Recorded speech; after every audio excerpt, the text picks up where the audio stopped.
So for our deep dive today, we're looking at what is essentially a behavioral science manual, but one that's thousands of years old. That's a great way to put it. We're cutting through all the noise of modern life to tap into something truly ancient, specifically a collection of wisdom literature, Proverbs chapter 20. Right. And it's basically a handbook, a surprisingly modern one, on how to lead an upright and, well, an effective life. Exactly. And our sources for this are just incredibly rich. We don't just have the verses themselves. We have all this cultural, historical, and deep linguistic commentary around them. Which is what we want to unpack for you. Our mission is to distill these ancient sayings into sharp, actionable insights. We're going to focus on, I think, 5 major threads that really run through this chapter. Controlling your impulses, integrity, diligence, seeking guidance, and finally, justice. They're really dense chapters. We should probably just jump right in. Yeah, let's do it. Because the very first line, it hits you with this immediate warning about impulse control. And the Hebrew imagery is just fantastic. Okay, let's unpack that with verse 1 because it really does punch you in the gut. It says, "Wine is a mocker, strong drink is a brawler, and whoever is led astray by them is not wise." Right. When you look beneath the English on that, what is it really getting at? Well, it's saying that when you give up control to alcohol, you're not just losing your sobriety, you're actually losing your respect.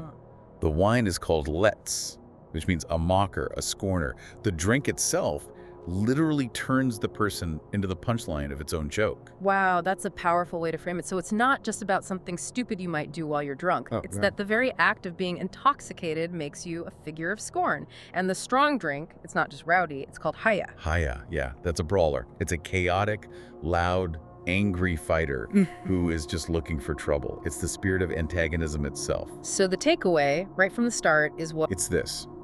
When you let something external govern your internal state, you become unstable, unpredictable, and, well, fundamentally unwise. That's the baseline for wisdom in this entire chapter. Self-control. And that theme of restraint, it immediately moves from, chemical impulses to emotional ones. Right, to anger and authority in the very next verse. Yeah. Verse 2 goes straight into the consequences of reckless provocation. The terror of a king is like the roar of a lion. And this wasn't just a metaphor, right? No, not at all. This is a physical, terrifying analogy rooted in reality. Our sources confirm that lions were a genuine physical threat roaming the Judean foothills until well into the Iron Age. So this is a visceral, lived experience kind of terror. When you provoke authority, the king, the law, even gravity, the consequences are potentially deadly. Exactly. Provoking authority is literally forfeiting your life, or at least your peace.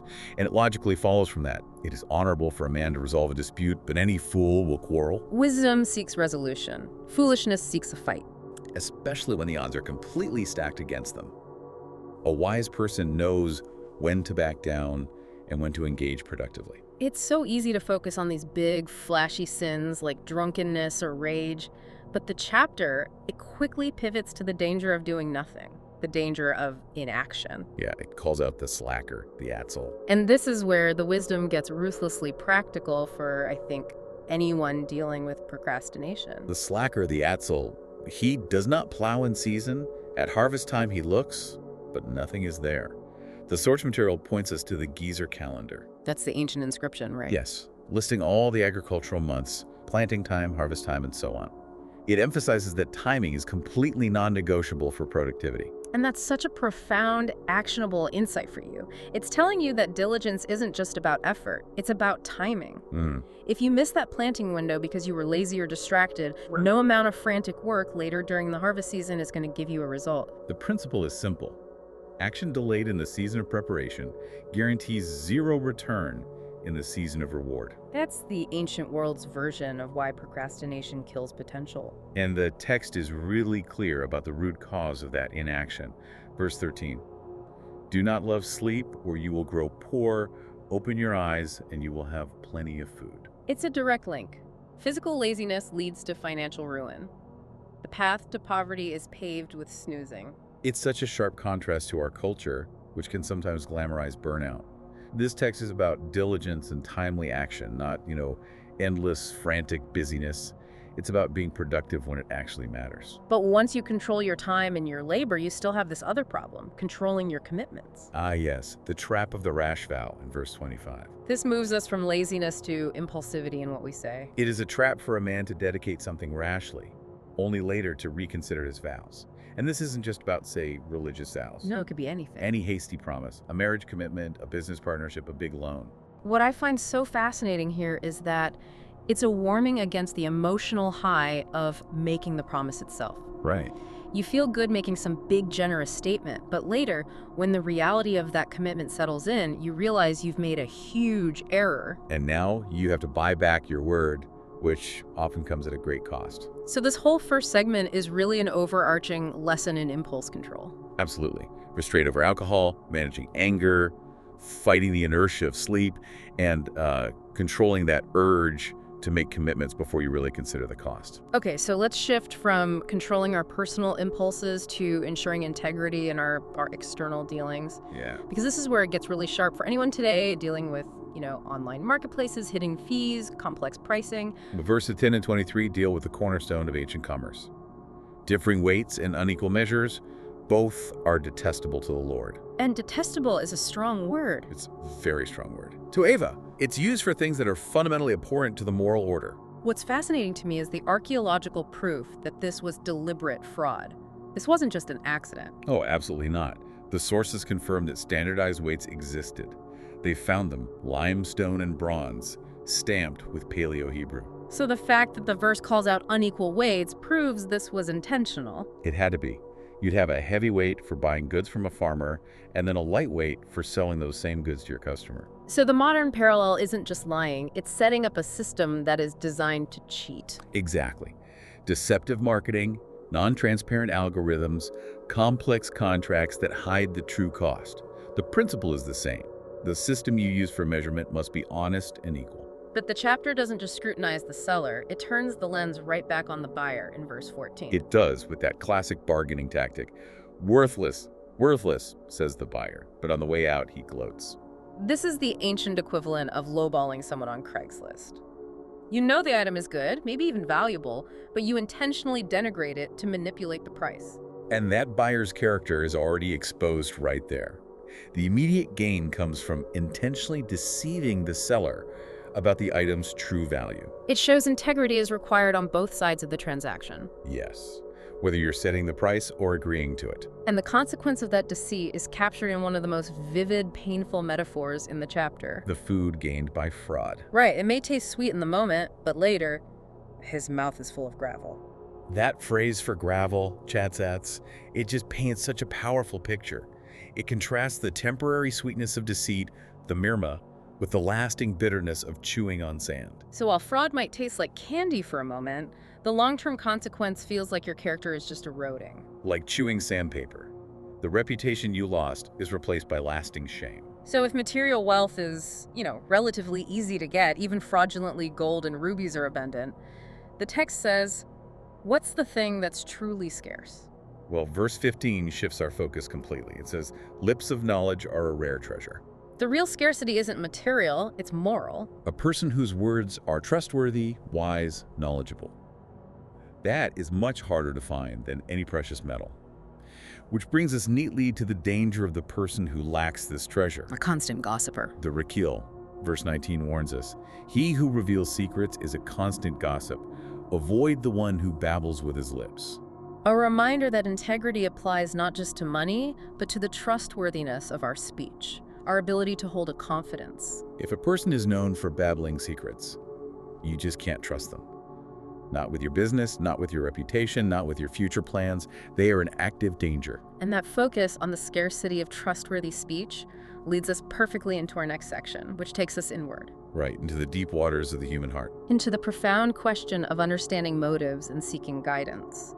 It starts with one of the most powerful psychological observations in the whole chapter, verse 5. The intentions of a man's heart are deep waters, but a man of understanding draws them out. This is where the wisdom literature basically meets psychotherapy. Why do you say that? Because the heart is inherently hidden. The Hebrew image here, yidlaneh, it captures the effort involved. It's the image of hauling water from a deep well, isn't it? It's laborious. To truly understand why someone does what they do, or even to understand your own motives, it requires genuine, persistent, deliberate effort. You can't just glance in the well. You have to work to get a water out. And the difficulty there is our own tendency for self-deception. We can rationalize anything. We can mask our own intentions, even from ourselves. We need help to plumb those depths. So who provides that final necessary insight? Verse 27 seems to be the key. The spirit of a man is the lamp of the Lord. Searching out his inmost being. It's such a beautiful practical metaphor. The sources clarify that this lamp, the near, refers to those small clay oil lamps that were in every home. Okay. So God uses the human spirit, the nishmat, the deepest part of us, as his own flashlight to illuminate the hidden rooms of the heart. The secrets that are too deep and dark to draw out on your own. Which immediately counters this modern idea that we can navigate life's biggest problems completely alone, just relying on our own feelings. And verse 18 makes that practical application explicit. Set plans by consultation and wage war under sound guidance. Whether you're planning a business move or literally going to war, you can't succeed in isolation. You have to seek advice. You have to get wisdom from others who have a perspective you just don't have. This is a direct challenge to the whole self-made myth. You can't trust your own internal map completely because it's limited. Precisely. Verse 24 synthesizes this perfectly. A man's steps are from the Lord, so how can anyone understand his own way? If our steps are ultimately guided by something larger than ourselves, then we have a huge blind spot when trying to analyze our own actions. And that humility is what should drive us to seek that consultation. And even with the divine flashlight and the wisdom of counsel, the chapter keeps us so grounded in reality. Verse 9 is that reminder of human fallibility. Who can say, I have kept my heart pure, I am cleansed from my sin? It's the ultimate dose of realism. Humility is essential because nobody is perfect. And acknowledging that internal mess is the very starting point for true wisdom. Let's shift our focus then to the long-term impact of that wisdom, to the question of justice and legacy. Because integrity isn't just about immediate transactions, it's about what you pass on. And verse 7 gives us that generational promise. The righteous man walks with integrity. Blessed are his children after him. It's not just a personal virtue, it's a multi-generational investment.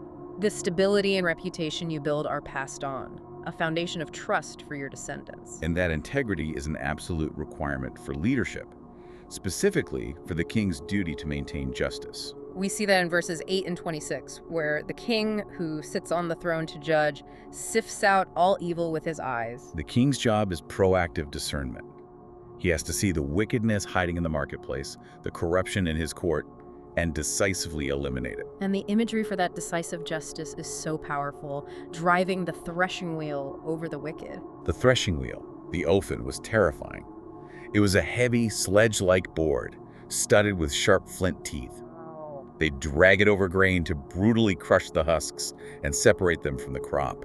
It's a violent, decisive image for a ruler cutting down wickedness to protect the community. So the ruler has to be tough, but then verse 28 adds that what preserves his reign is character. Loving devotion and faithfulness preserve a king. By these he maintains his throne. So justice requires both decisive action, the threshing wheel, and unwavering character. But what about the justice required for personal purification? Yeah, that can be painful. Verse 30 notes that lashes and wounds scour evil, and beatings cleanse the inmost parts. Which suggests that discipline, correction, consequences, though they hurt, are necessary for moral purification. Sometimes the greatest wisdom is gained only through the pain of correction. We're talking about consequences and retribution, but the ultimate act of personal self-control is refusing to take that justice into your own hands. This is such a crucial pivot in the chapter. It's the restraint required even when you have been wronged. Verse 22, do not say, I will avenge this evil. Wait on the Lord and he will save you. That's the highest form of self-control. It is, ceding the right of retribution to a higher, more perfect authority. It frees you from that endless cycle of personal vengeance. And finally, the chapter gives us this beautiful balance between the social value of age and youth. Verse 29, the glory of young men is their strength, and gray hair is the splendor of the old. The hadar of the old. Yes, wisdom requires both.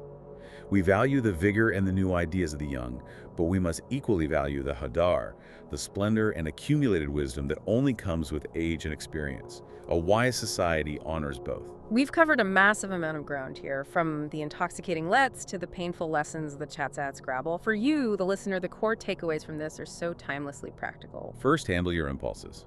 If you are a modern Atzel, a procrastinator, you have to remember, if you miss the planting season, you will have no harvest. Second, prioritize truth in every single transaction.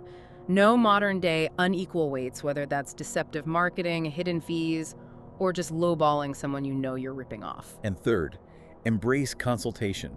You can't fully understand your own way, so seek outside wise guidance for your biggest decisions. The core challenge is that human nature has not changed one bit. The deceitful buyer is still rampant, just now he's hiding behind a screen name. And the person who makes rash promises is just one click away from instant financial commitments. This chapter gives you the mental framework to resist the pressure of the immediate moment. And if we look back at that thread of justice, we see the text repeatedly focusing on the earthly king who has to sift out evil with his eyes. Right, he's required to rule through loving devotion and truth to maintain his throne. But we know those earthly rulers are all imperfect. So what does this all mean when you step back? The wisdom is intensely practical, but it also seems to point beyond the merely practical. Which raises an important question for you to mull over. Since all these earthly kings were flawed, and since perfect justice, that brutal, decisive threshing wheel, is so necessary but so hard to administer, what does it mean for you that the ultimate perfect separation of wheat from chaff is promised by a future king? A king who will judge with pure integrity and knowledge, without the bias or error that plagued the kings of old.